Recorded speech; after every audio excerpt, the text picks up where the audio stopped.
Video के अंदर हम आपको बताएँगे संदीप माहेश्वरी वर्सेस विवेक बिंद्रा की जो कंट्रोवर्सी चल रही थी, उसी में 20 घंटे पहले एक कम्युनिटी टैब आता है संदीप माहेश्वरी जी का, जिसमें वो बताते हैं कि विवेक बिंद्रा ने उन पर सिविल सूट फाइल कर दिया है कोर्ट के अंदर। ये सिविल सूट क्या होता है, इसके बारे में हम अच्छे से जानेंगे, इसका पूरा प्रोसेस और इसमें क्या सज़ा मिलती है, इसको भी हम देखेंगे। सबसे पहले आपको एक चीज़ दिखा देते हैं यहाँ पर कि ये बिल्कुल ऑफ़िशियल चैनल है, आप देख सकते हैं। तो इसी पर ये कम्युनिटी टैब है, यानी संदीप माहेश्वरी जी ने खुद ने ये कम्युनिटी टैब लिखा है। तो देखें आप, Vivek Bindra has filed a civil suit to get my video deleted. मेरी वीडियो डिलीट करने के लिए विवेक बिंद्रा ने सिविल सूट फाइल किया है। तो सिविल सूट फाइल किया है, इसको देखेंगे। पहले आपको बता देते हैं कौन-सी वीडियो पे। तो इस वीडियो पे इन्होंने सिविल सूट फाइल किया है और एक इस वीडियो पे। इन दोनों वीडियो पे सिविल सूट फाइल कर दिया है विवेक बिंद्रा ने। सिविल सूट क्या होता है, इसको समझ लेते हैं। तो ये एक लीगल प्रोसेस है। अगर किसी व्यक्ति या कंपनी को ये लगता है कि उसकी संपत्ति को डैमेज पहुँचाने की कोशिश की जा रही है किसी और व्यक्ति या कंपनी द्वारा, तो वो उस पर सिविल सूट फाइल कर देता है। ठीक है? तो विवेक बिंद्रा को ये लग रहा है कि उनके बिज़नेस पे ये डैमेज पहुँचाने की कोशिश कर रहे हैं संदीप माहेश्वरी जी, इसलिए उन्होंने सिविल सूट फाइल कर दिया उनकी वीडियोज़ डिलीट करवाने के लिए। अब आपको पूरा इसका प्रोसेस थोड़ा-सा हम बता देते हैं, फिर उसके बाद आगे का मैसेज पढ़ेंगे। तो प्रोसेस समझना आप सबके लिए बहुत ज़रूरी है और बहुत आसान भाषा में हम आपको बता रहे हैं। तो देखिए आप, सबसे पहले कोई भी जो पार्टी होती है, जैसे विवेक बिंद्रा को लगा कि उनके खिलाफ ये वीडियो है, तो उन्होंने सबसे पहले कंप्लेंट दर्ज करी, ठीक है? कोर्ट के अंदर सबसे पहले क्या करी जाती है, कंप्लेंट दर्ज करी जाती है। फिर क्या होता है, कोर्ट में जब कंप्लेंट दर्ज करी जाती है, तो ये जो आपका समन जो होता है, यानी इसका मतलब होता है बुलावा। इसके बाद क्या होता है, कोर्ट में जब कंप्लेंट एक्सेप्ट हो जाती है, तो दोनों पार्टी को टाइम दे दिया जाता है कि इस समय आपको बुला आपके लॉयर से आपको आना होगा, ठीक है? तो ये सेकंड स्टेज होती है। फिर तीसरी स्टेज होती है प्लेंडिंग। कौन सी होती है? प्लेंडिंग, ठीक है? तीसरी स्टेज होती है प्लेंडिंग, यानी अब दोनों जो पार्टी के आर्गुमेंट्स है और एविडेंस है, वो देखा जाता है कोर्ट के अंदर, ठीक है? फिर उसके बाद होता है डिस्कवरी, ठीक है? अगली स्टेप क्या होती है? डिस्कवरी, ठीक है? ये आपके चौथी स्टेप होती है डिस्कवरी। इसके अंदर ये जानने की कोशिश करी जाती है, जो भी इन्होंने फैक्ट डेटा दिया है, जो भी सबूत दिए हैं, आर्गुमेंट दिए हैं, क्या वो सही है या झूठे हैं, ठीक है? डिस्कवरी होती है। उसके बाद आपकी होती है हियरिंग।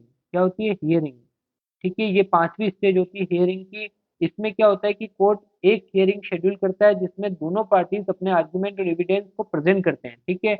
यहाँ पे सबसे पहले आर्गुमेंट और जो भी आर्गुमेंट और एविडेंस है, वो कोर्ट के सामने प्रेज़ेंट किए जाते हैं, ठीक है? प्लेडिंग के अंदर। और इसके बाद डिस्कवरी होती है कि वो सही है कि नहीं है। फिर उसके बाद अब दोनों का आर्गुमेंट शुरू होता है, मतलब दोनों पार्टी के जो खड़े हुए हैं, और फिर वो आर्गुमेंट करेंगे, ठीक है? अपने-अपने देंगे कि इसने जो एविडेंस दिया है, उसके खिलाफ मेरे पास क्या एविडेंस है, इसके खिलाफ एविडेंस क्या है, ठीक है? तो ये हियरिंग होगी। उसके बाद क्या होगा, अगली स्टेप होगी आपके जजमेंट की। कौन-सी होगी? जजमेंट। ये छठी स्टेप होती है, ठीक है? इसमें जजमेंट दिया जाएगा, यानी कोर्ट के द्वारा सारी जानकारी लेने के बाद कोर्ट एक फैसला करेगी, ठीक है? वो जजमेंट देगी। और जजमेंट के बाद होता है रिलीफ, ठीक है? जजमेंट के बाद 7वीं स्टेप क्या होती है? रिलीफ, ठीक है? रिलीफ के अंदर क्या होता है, अगर कंप्लेंट कोई जीत जाता है, तो कोर्ट उसको रिलीफ या कॉम्पेंसेशन प्रोवाइड करेगी, यानी जो भी उसके साथ डैमेज हुआ है, वो उसको दूसरी पार्टी से दिलवाएगी वो सारी चीज़ें, और जो भी उसकी माँग है, वो पूरी करवा देगी अगर पार्टी जीत जाती है। यानी अगर विवेक बिंद्रा जीत जाते हैं, तो संदीप माहेश्वरी को जुर्माना भी देना होगा, और साथ में उनकी वीडियोज़ भी उनको डिलीट करनी रहेगी। और अगर संदीप माहेश्वरी जी जीत जाते हैं, तो उनको कोई भी कुछ भी नहीं करना होगा, वीडियो भी उनकी ऐसे ही यूट्यूब पर रहेगी। However the court refused to direct me to delete it. यानी कोर्ट ने जो रिफ्यूज़ कर दिया है संदीप महेश्वरी को डायरेक्ट डिलीट करने के लिए, ठीक है? उन्होंने अभी तक कोर्ट ने कुछ भी नहीं कहा संदीप महेश्वरी को डिलीट करने के लिए।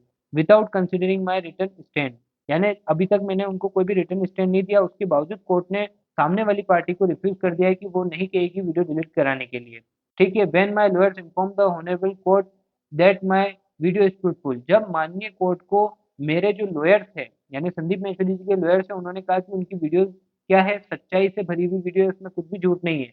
तो कोर्ट ने इसका मान रखा और उन्होंने मना कर दिया मुझे डायरेक्ट कहने से कि डिलीट करूँ मैं वीडियो, ठीक है?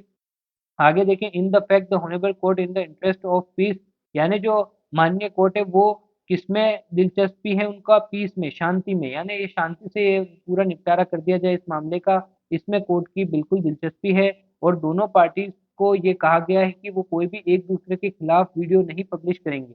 अब कोर्ट ने ये कह दिया है, तो अगर संदीप महेश्वरी जी या विवेक बिंद्रा कोई भी एक-दूसरे के खिलाफ वीडियो डालता है, तो उन पर और ज़्यादा चार्जेस लग जाएँगे, ठीक है? तो ये अब दोनों ही एक-दूसरे पर वीडियो नहीं डालेंगे, और ये कोर्ट जब तक ये केस पेंडिंग है, तब तक कोई भी एक-दूसरे पर वीडियो नहीं डाल सकता है। तो इस कोर्ट को अभी केस पेंडिंग में चल रहा है, और फिर ये जब कोई भी कोर्ट में केस जीतेगा, तो हमने बता दिया किसके साथ क्या होगा।